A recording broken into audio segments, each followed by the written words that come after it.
Let's turn it on. Okay, it's on. Yeah, I think this is where the mic is. Okay, it's pointed towards me. From The Advocate magazine and in partnership with GLAAD, this is LGBTQ and A. I'm Jeffrey Masters, and today I'm talking to François Clemmons, who is best known for his role on Mr. Rogers' Neighborhood. François played Officer Clemmons and has got a new memoir out of the same name.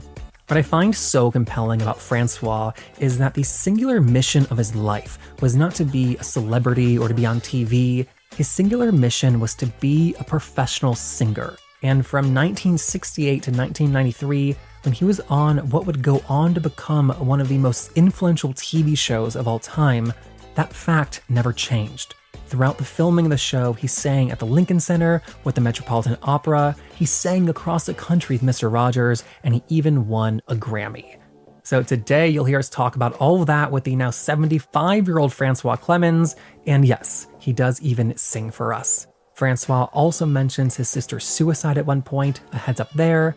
And then just to note, this is the very first episode of our brand new season, which is being produced in partnership with GLAAD. So hit subscribe on iTunes, on Spotify, wherever you're listening, and enjoy.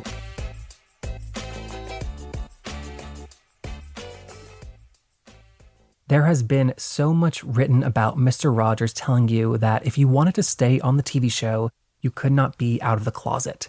Did that make you adjust how you were behaving and presenting in private, even in your personal life? Yes, because I felt people, first of all, they would show the photograph to Fred. So I felt an obligation not to be caught in those compromising situations. Because you see, the first time someone told him, I had gone to a club down in Pittsburgh called the Playpen. So I went there with a buddy of mine. We were dancing, sweating, and I go home. That was the extent of it. But evidently somebody took it upon themselves to tell him that I was seen there. And I felt violated. I'm an adult man. Who in the world is telling him what I'm doing? What I do when I'm not on the show is my business. And yet you ultimately agreed to stay in the closet if you were going to stay on the show. That was an emotional/spiritual decision. I began to feel that I was there for a reason, not just a happenstance. Once you have this inner feeling that I was a meeting with destiny, that I could not be casual, and I couldn't deny what I knew. I wasn't going to. I thought about, well, what would it be like if you don't hold up your end of the bargain, if you don't sacrifice in a way that has honor, brings honor. So I really had this inner sense of obligation and commitment, responsibility, those words, they haunted me. And when you say you had a responsibility, who or what was that responsibility to? The responsibility was to have a good face for white people who were watching the show.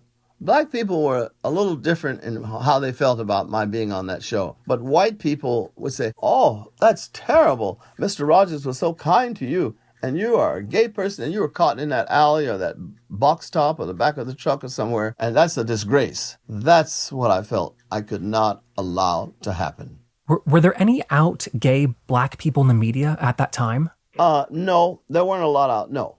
You know who led the band? The European rock singers, Boy George and that other one who just died. Is that David Bowie? Yes. Now, you're asking me specifically about black people. None of these guys I named are black. And I asked that because I didn't know if you ever considered not taking Mr. Rogers' advice and coming out because there were so few in the media. I am a front runner. I do not care what they think. I'm speaking of my personal opinion. I've been blessed with strength, and I will take care of myself. I don't care what they think. But I loved a man who did, Fred Rogers. And it would have been very, very painful for him to have to go through that whole episode. So I sat and I thought about it. And I said, you can do this. You can and you will. I hadn't had love from a father. And it was so unconditional, so bountiful, that I sat and thought, I can't give that up. I've never had it. Now I've got it. And I'm not going to throw it away. I'm not going to treat it lightly and casually. I love this man. He's treating me in a way that makes me feel whole, makes me feel like a person, that I'm wanted and needed and cherished in that community. They became my family, all of them. Oh, so coming out, you would have lost the show, but you also would have lost your family. It would have been everything. It would have been a terrible loss. I had pulled in so tight when my stepfather beat me up. I said that, they're relatives and I can't trust them. I began to allow myself to be feeling, to be human. When Mr. Rogers asked you to stay in the closet if you wanted to be on the show, he also suggested that you get married. Would you have gotten married to your ex-wife had he not suggested it? Yes, because he wasn't the only one, I think, who was advising me. She was my best friend. So we hung out all the time. All the time. An hour on the telephone was nothing for us. And I didn't feel at that time that I was courting her as a lover rather than just simply expressing that this is my friend. I prefer her over all you guys. And you did have a few gay friends who knew you were gay. What was their reaction to you getting married? Oh, they were surprised. They said, what are you getting married for? And I said, well, that's my destiny. I think that's my life. I do have a lot of affection for her. And maybe that'll turn into erotic attraction. It never did. And when I was making love to her, I was thinking about my boyfriend or somebody. And so it became apparent to me that I had made a serious mistake because she was a very, very nice person and she was deserving of a better relationship. And that's what I basically said to her. I can't be the husband that you need or want. I just can't. Yeah. I felt like a failure. I had tried to do something and I was really down in the mouth, they say. I was so depressed that I had tried something big and I had bit off more than I could chew. Did Fred Rogers ever meet any of the men you had relationships with? Oh, later on, he did. And I have to tell you, he didn't have anything against gay people. I don't know how to share it with you, but I didn't have very many relationships with people. I've never lived with anyone except my former wife. I've always lived alone, and not by choice. I think there were only 2 people that I had very quiet, demure relationships with that lasted for 15 years each. Were they quiet because you felt that you couldn't come out of the closet fully? Yes. In fact, one of them said to me, don't dress up tonight so they won't recognize you. You won't get any attention. And just the 2 of us can go to this restaurant and this movie and be very quiet and loving and cuddly and sweet. And when did you come out publicly? Maybe about 90. When I started the Harlem Spiritual Ensemble, I felt very today. I was holding a big bundle of life. I decided I'm coming out. I don't care who knows it. I'm not going to hide it. And so from then on, if people ask, not very many, I told them yes. I had a young sister who committed suicide, and I found the body, so that was another terrible thing.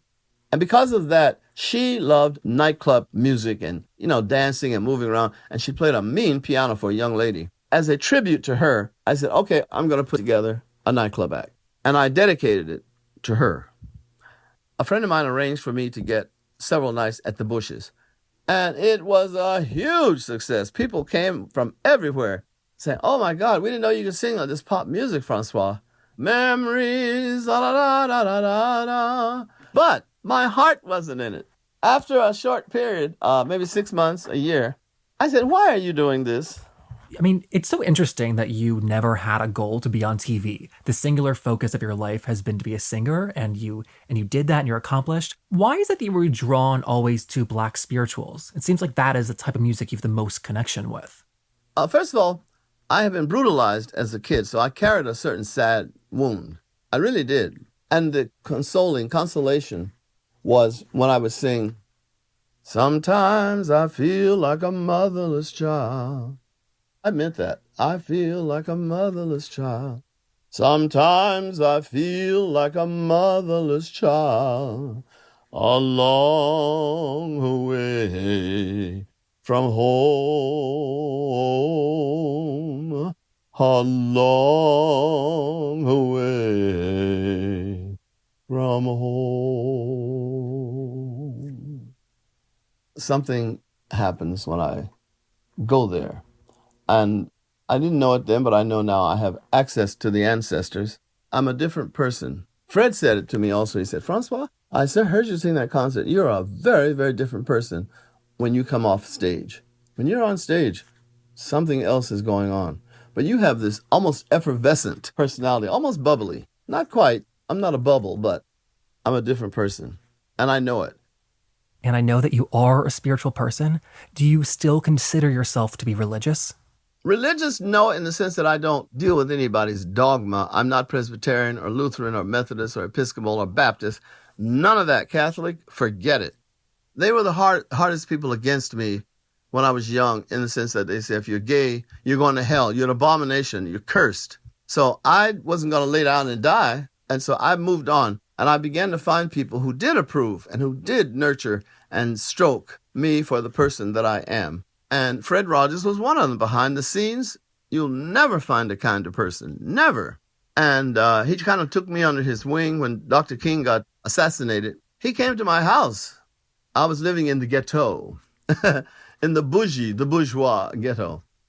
And when I went out on my porch, I could look down over the hills and I could see smoke. It was on fire. And Fred and John Lively, the organist, they were concerned.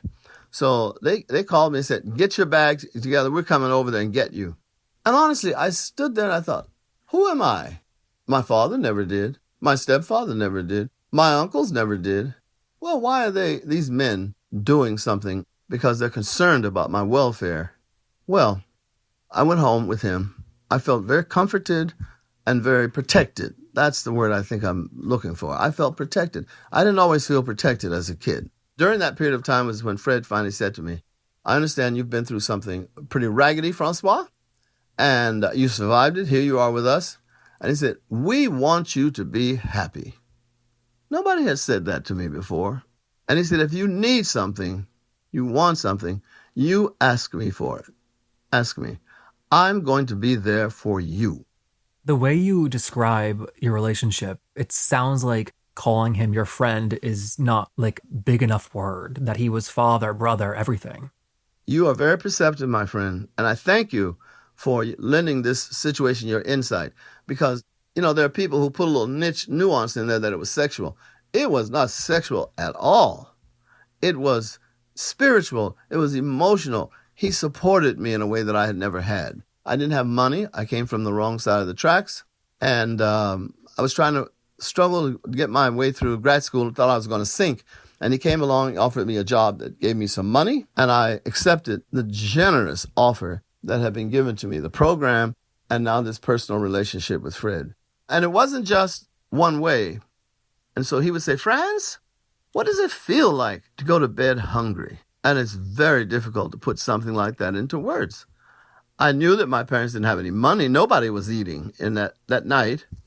And she had said, tomorrow we'll get up and we'll try again, but I don't have anything else for you. That's what we sometimes talked about. We talked about what it felt like to be beaten by your parents. And so he would say, you had very difficult life, Francois. Why aren't you acting wild and crazy and angry? And I said to him very honestly, you're a part of it. You're one of the reasons I don't act crazy. But I am wounded, and I know it. So he and I talked. He said, maybe you should go see a psychiatrist. Well, I wasn't going to go see a psychiatrist because in the ghetto, if you're going to see a psychiatrist, that means you're crazy. And I'm not crazy. That's what I said.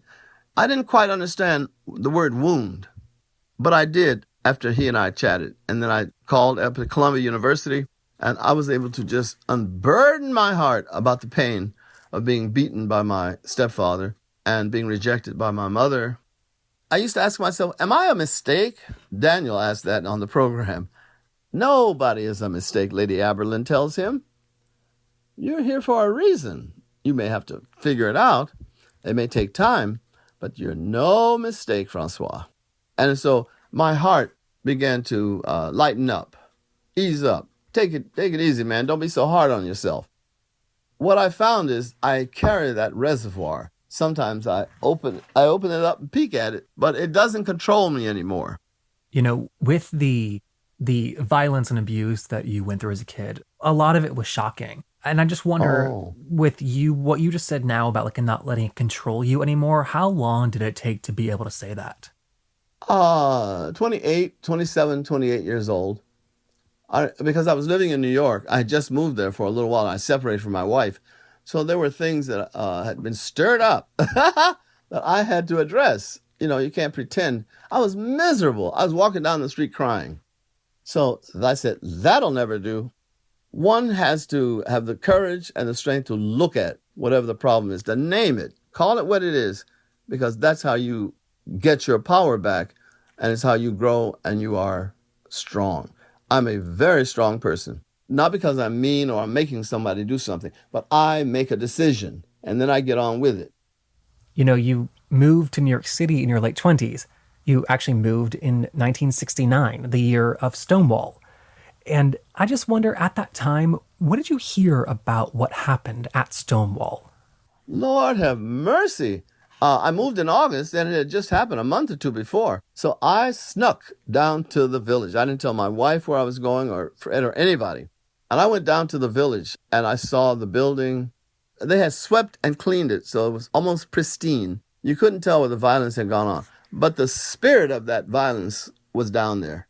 And I wasn't the only one. There were tourists who had come down to look and see this little club, this little nowhere, nobody Stonewall club, and see this is where they were fighting, the police and the gay people. As they say, 1 minute you're over there in the park sucking my dick, and now you're over here hitting me with your stick. What's going on? This is not right. Something is wrong in this picture.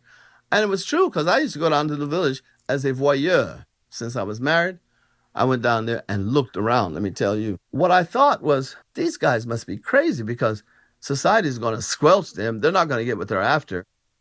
And I was wrong. So even back then, at that time, it was being talked about as a massive deal. It was a massive deal, I have to tell you. I was the boy who didn't want to be Officer Clemmons because the police were very brutal. And they shot black boys in the back. They strung them up. The judge, the mortician, the lawyers, everybody was against you. So I knew about police brutality.